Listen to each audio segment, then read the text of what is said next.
Cootes Paradise, Chapter 7, A Canoe Clue. No, Dominique, I haven't heard from him. Neither have my parents. He's not answering his phone, and I just found his car in Dundas, parked where he launches his canoe. He's not in it, and his canoe is missing too. As he said it, Jason Heath's heart sank. All the signs pointed to his brother still being out in Cootes Paradise, somewhere.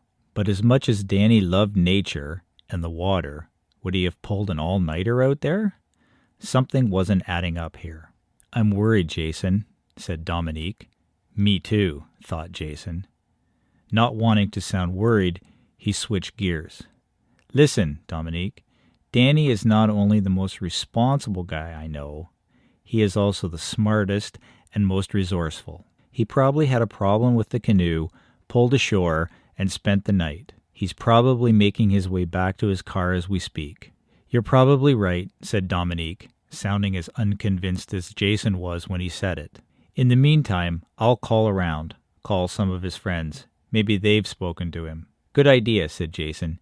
In the meantime, I'm going to grab my dad's canoe and head out, see if I can locate him.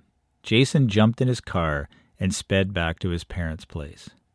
Victoria threw open the front door as he got out. Did you find him? She asked hopefully.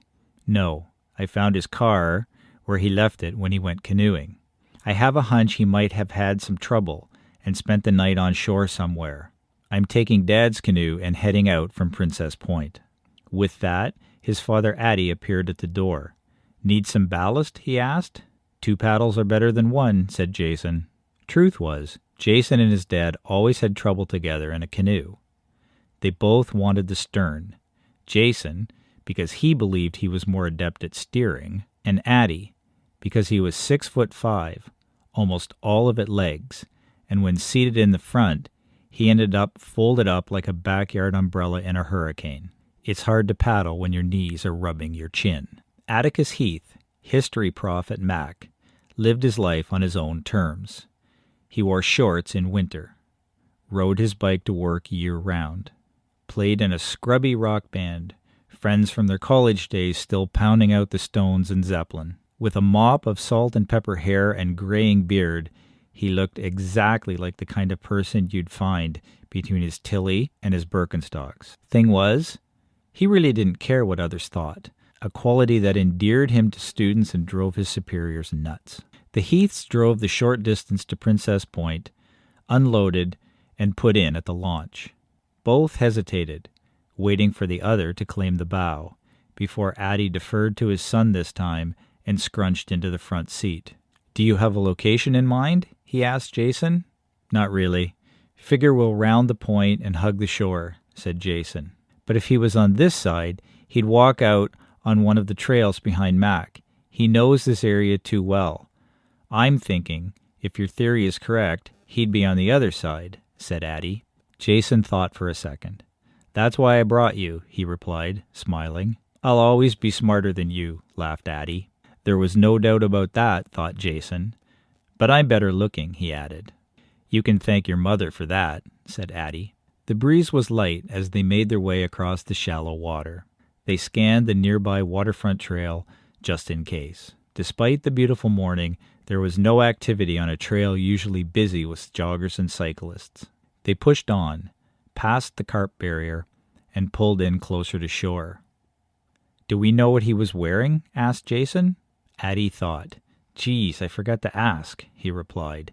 But he usually dresses in greens and browns when he's out here. Says he doesn't want to attract attention or scare the wildlife. Figures, said Jason.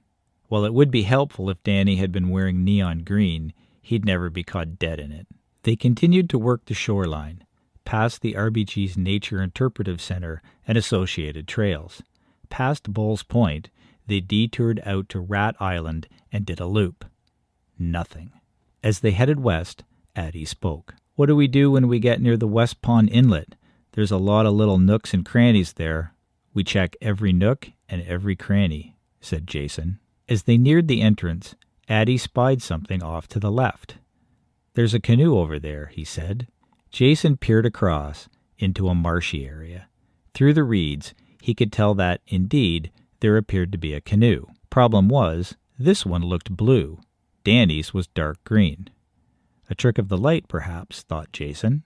Instinctively, they both picked up the pace as they steered left and took aim at the boat in the distance. They didn't need to get much closer to confirm what they both already surmised. This canoe wasn't Danny's. It was blue and smaller and quite beaten up, patched in multiple spots with duct tape. A paddle handle stuck out from the bow. As they pulled alongside, they noticed another paddle floating on the surface, trapped between the canoe and the cattails. "Looks abandoned," said Addie. "Yeah, but by who?" said Jason. Even though it wasn't Danny's, Jason suddenly had a very bad feeling about Cootes' Paradise. "It also looks like there's some blood on the gunnels and inside of the boat," added Addie. "What should we do? Tow it in or leave it?" asked Jason. Addie turned to address his son directly. As he did, he spotted something in the water, floating in the reeds a few feet away. A body. Jason saw his father's eyes widen, a look of fear mixed with dread. He snapped his head behind him in the direction where Addie was looking. "Danny!" cried Jason. "Jesus Christ!" He dipped his paddle and stroked hard backwards, nearly flipping his dad out into the water. Another stroke, and he pulled up alongside the lifeless form. Jason and Addie stared, not believing what they were seeing. It was a body, all right, except it wasn't Danny.